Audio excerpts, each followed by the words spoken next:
This is BBC World News. I'm Regid Ahmed. Our top stories. Polling stations are closing in key Turkish elections, which could allow President Erdogan to tighten his grip on power.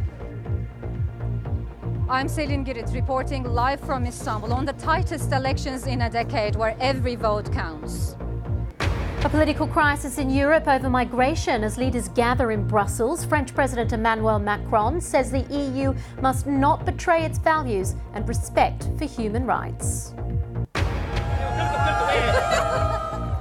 Women in Saudi Arabia celebrate after the kingdom finally lifts its controversial driving ban.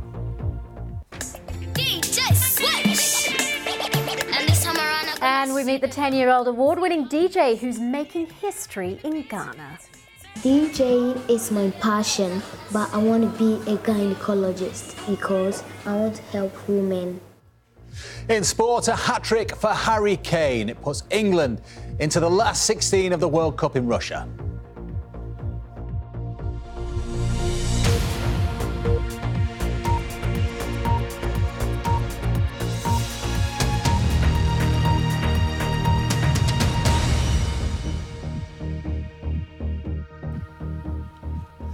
Hello and welcome to BBC World News.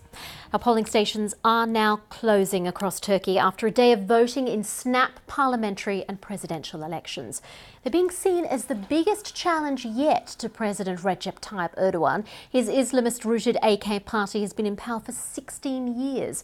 Turnout is expected to be high. Steady streams of voters have been reported at polling stations all over the country.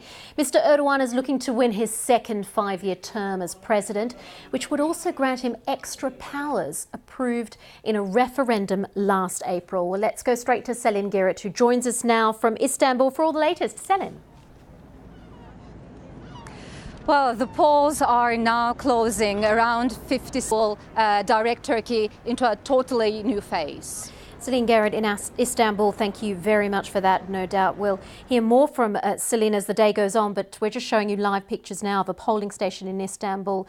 Appears as if they are collating some of those votes now as they get ready to count. So voting has officially ended, according to the Reuters news agency, in those presidential and parliamentary elections. Do make sure you stay with us or go to our website, bbc.com/news, so you can keep across that count as it happens here on BBC World News. All right, let's get all the sport now with Andrew Lindsay, including that win for England in the World Cup.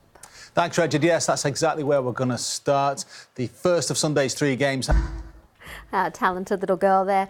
Before we go, we just want to go back to those live pictures in Istanbul to show you what's been happening. This is a polling station in Istanbul where it looks like they're furiously organising the ballot papers in the elections in Turkey. The polls have actually closed. Voting is officially ended in the presidential and parliamentary elections, so two elections happening simultaneously. But it's actually a vote that poses the biggest electoral challenge to Recep Tayyip Erdogan, the president of Turkey, and his Islamist-rooted AK Party. It's a crucial vote, and we'll have much more coming up on BBC World News.